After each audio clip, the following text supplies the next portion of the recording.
Kolkata रिनिज mayor Firhad हकीम तेहेन नोआ लई सदर ले ताहेने कोलकाता रे जहां लेका एटकेटोणे नितो नेलोक कना डेंगू इदी कातेन ओना खन बळती नितो एटकेटोणे नेलोक कना अतु टोठा करे नितो इदी नेल हुयु खान दो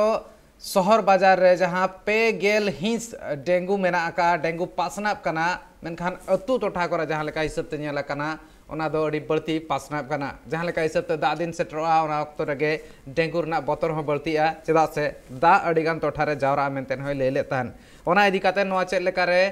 नोआ इदी कातेन चेद लेकान पौड़ी लहा हुआ नोआ बाबत ते हो आज लई सदर तार आज बन फिराद हकीम चेद मेने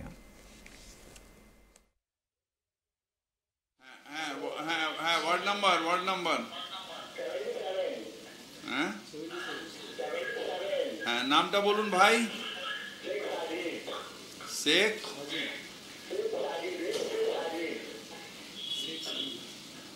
শেখ সাজিদ হ্যাঁ সাজিদ ভাই অ্যাড্রেসটা বলুন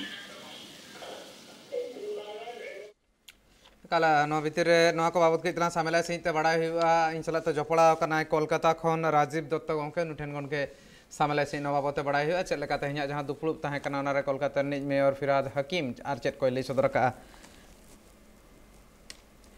जी राजीव जी मैं थोड़ा जानना चाहूँगा जिस प्रकार से आज यहाँ पर ये बैठक हुआ था यहाँ पर फिराद हकीम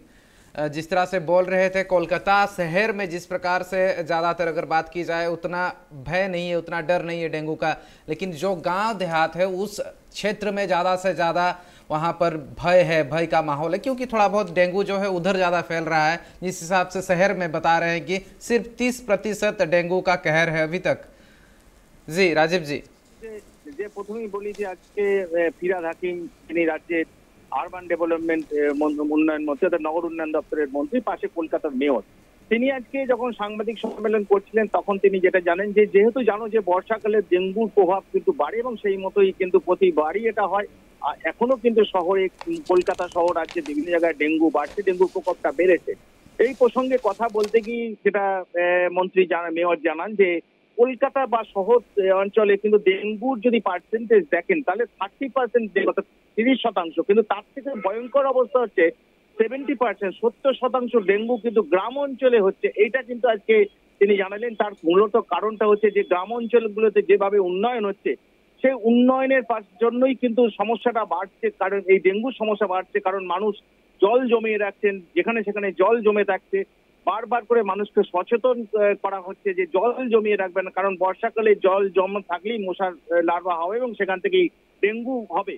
সেই কারণেই কিন্তু এই সমস্যাটা বাড়ছে নগর উন্নয়নের জন্যই কিন্তু সমস্যাটা বাড়ছে এবং যার জন্য তিনি বারবার যিনি সাধারণ মানুষের কাছে আবেদন করছেন যে অন্ত করে বর্ষাকালে সতর্ক থাকতে হবে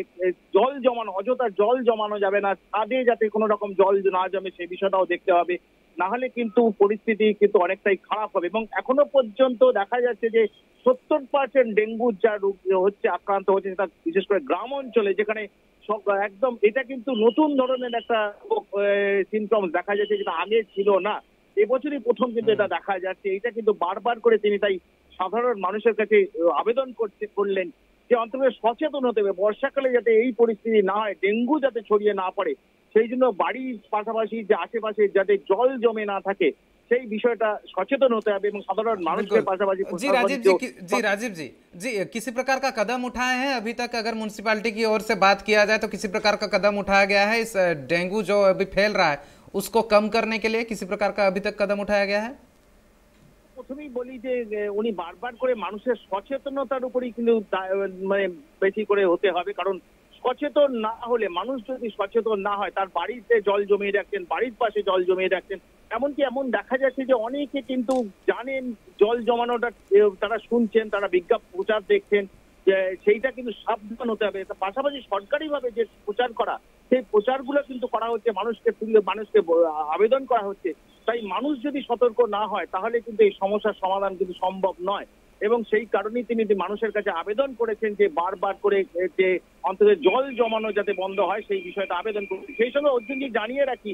জানো যে রাজ্যের গরু পাচার নিয়ে একটা মানে মামলা চলছে এবং এনফোর্সমেন্ট ডিপার্টমেন্ট এবং ডাইরেক্টরেট এবং সিবিআই তারা এই মামলার তদন্ত করছে এই বিষয়ে আজকে যখন ফিরাদ হাকিমকে প্রশ্ন করা হয় তখন তিনি প্রশ্ন তোলেন যে গরু কোন রাজ্য থেকে আসছে দেখতে হবে যে বিশেষ করে যারা অন্য রাজ্য থেকে গরুগুলো এই রাজ্যে আসছে, অর্থাৎ তারা কারা নিয়ে আসছে গরু, কেন কিভাবে আসছে, সেইগুলো তদন্ত করা দরকার, সেই তদন্ত কিন্তু করা হচ্ছে না। অথচ দেখা যাচ্ছে যে এই রাজ্যের উপর দিয়ে, যেটা মুখ্যমন্ত্রী বারবার বলছেন যে এই রাজ্যের উপর দিয়ে গরু নিয়ে যাওয়া তিনি বন্ধ করার চেষ্টা করছেন, কিন্তু অন্য রাজ্য থেকে কারা কিভাবে গরু আসছে সেই বিষয়গুলো কিন্তু কোনোভাবেই গুরুত্ব দেওয়া হচ্ছে না, যেটা তারা মুখ্যমন্ত্রী দাবি করেছেন, দলের তৃণমূলের তরফ থেকে দাবি করা হয়েছে। দেখা যাচ্ছে যে নিত্যদিন প্রচুর, বিশেষ করে জানো যে নর্দার্ন স্টেট গুলো, অর্থাৎ উত্তরপ্রদেশ, উত্তরপ্রদেশ, তোমার পাঞ্জাব, হরিয়ানা, এদিকে রাজস্থান, এই অঞ্চল থেকে গরুগুলো আসে। সেই গরু কারা নিয়ে আসছে, কারা এর পিছনে রয়েছে, কোনো চক্র রয়েছে কিনা, কিভাবে তারা নিয়ে আসছে, কেন নিয়ে আসছে, কিভাবে কিনছেন, এইগুলো কিন্তু তদন্ত হচ্ছে না। তাই তার দাবি যে এইগুলো বিষয়ে তদন্ত করতে হবে। সেই প্রসঙ্গে আরেকটা যে বিষয়ে জিজ্ঞাসা করা হয়েছিল যে অনুব্রত, তিনি আজকে দাবি, অনুব্রত মণ্ডল, যিনি জানো যে সিবিআই এর হাতে গ্রেপ্তার রয়েছেন, তার বিরুদ্ধে গরু পাচার মামলার তদন্ত হচ্ছে, সেই বিষয়ে যখন ফিরহাদ হাকিমকে জিজ্ঞেস করা হয় যে তার নামে অনেক বেআইনি সম্পত্তি পাওয়া গেছে, যেতে অনুব্রত যে দাবি করেছেন তার নামে কোনো বেআইনি সম্পত্তি নেই। আজকে কিন্তু ফিরহাদ হাকিম তিনি তার অনুব্রত মণ্ডলকে সমর্থন করলেন। তিনি ঠিকই বলেছেন যে তার যে বেআইনি সম্পত্তি নয়, এটা প্রমাণ হবে এবং এটা তদন্তের পর ঠিক প্রমাণ হবে, তিনি এই আশা করেন। এবং তিনি অনুব্রতকে সমর্থন জানিয়ে বললেন যে আগামী দিনে এই দলকে,